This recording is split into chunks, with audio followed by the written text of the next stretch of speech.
Assalamualaikum warahmatullahi wabarakatuh. Perkenalkan, nama saya Karen Amin Hidayah dengan NIM 432191201002.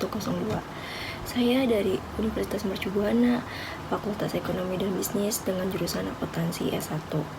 Di sini saya ingin mempresentasikan materi mengenai Al-Quran, pengertian, sejarah turunnya Al-Quran, nama-nama Al-Quran, cara Allah menurunkan Al-Quran, dan fungsi Al-Quran. Pengertian Al-Quran. Secara etimologi, Al-Quran berasal dari bahasa Arab dalam bentuk kata benda abstrak, masdar dari kata qara'a yaqra'u qur'an, yang berarti bacaan. Sebagai ulama yang lain berpendapat bahwa lafaz Al-Quran bukanlah mushtaq dari qara'a, melainkan ismi alam atau nama sesuatu. Bagi kitab yang mulia, sebagaimana halnya nama Taurat dan Injil, penamaan ini dikusnulkan menjadi nama bagi kitab suci yang diturunkan kepada Nabi Muhammad SAW. Al-Quran adalah bentuk masdar dari kata qara'a yang maknanya muradif atau sinonim dengan kata qiraah. Artinya bacaan tampaknya tidak menyalahi aturan karena mengingat pemakaian yang dipergunakan Al-Quran dalam berbagai tempat dan ayat. Sejarah turunnya Al-Quran. Cara turunnya Al-Quran ayat pertama dan terakhir turun, serta hikmah turunnya Al-Quran secara berangsur-angsur. Sejarah pengumpulan Al-Quran, pengertian pengumpulan Al-Quran, pemeliharaan Al-Quran, dan penggandaan serta penyempurnaan tulisan Mushaf Utsman berisikan tentang Asbun Nuzul.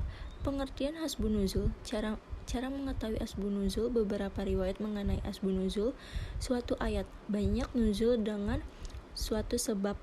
Faedah mengetahui Asbun Nuzul: keumuman lafaz, pengertian Makkiyah dan Madaniyah, ciri-ciri Makkiyah dan Madaniyah, serta faedah mengetahui Makkiyah dan Madaniyah. Nama-nama Al-Quran. Garis-garis besar kandungan Al-Quran, segi-segi kemujizatan Al-Quran, pengertian wahyu, macam-macam wahyu dan perbedaan wahyu dengan ilham. Cara Allah menurunkan Al-Quran. Turunnya Al-Quran ayat pertama dan terakhir turun, serta hikmah turunnya Al-Quran secara berangsur-angsur. Fungsi Al-Quran. Al-Quran memiliki fungsi yang lebih luas daripada kitab-kitab sebelumnya. Tulisan ini mencoba meneliti fungsi Al-Quran bagi manusia dengan mengambil preseptik Al-Quran dan agama Islam. Penelitian menunjukkan bahwa Allah Subhanahu wa Ta'ala telah memberikan kepada Al-Quran sejumlah nama yang menggambarkan fungsinya. Fungsi Al-Quran. 1.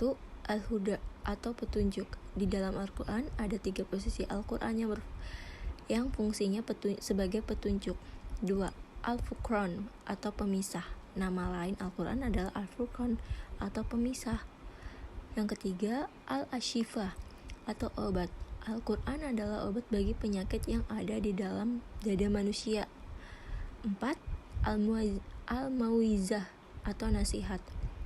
Al-Quran juga berfungsi sebagai pembawa nasihat bagi orang-orang yang bertakwa dan juga sebagai sumber pokok ajaran Islam. Yang kelima, ilmu pendidikan Islam. Ilmu pendidikan Islam diajarkan di sekolah-sekolah supaya para siswa atau siswi lebih memahami tentang agama Islam yang mereka anut. Sekian video dari presentasi saya. Kurang lebihnya saya mohon maaf apabila ada persalahan kata dan kata-kata yang kurang bagus bagi Anda untuk didengarnya. Terima kasih. Assalamualaikum warahmatullahi wabarakatuh.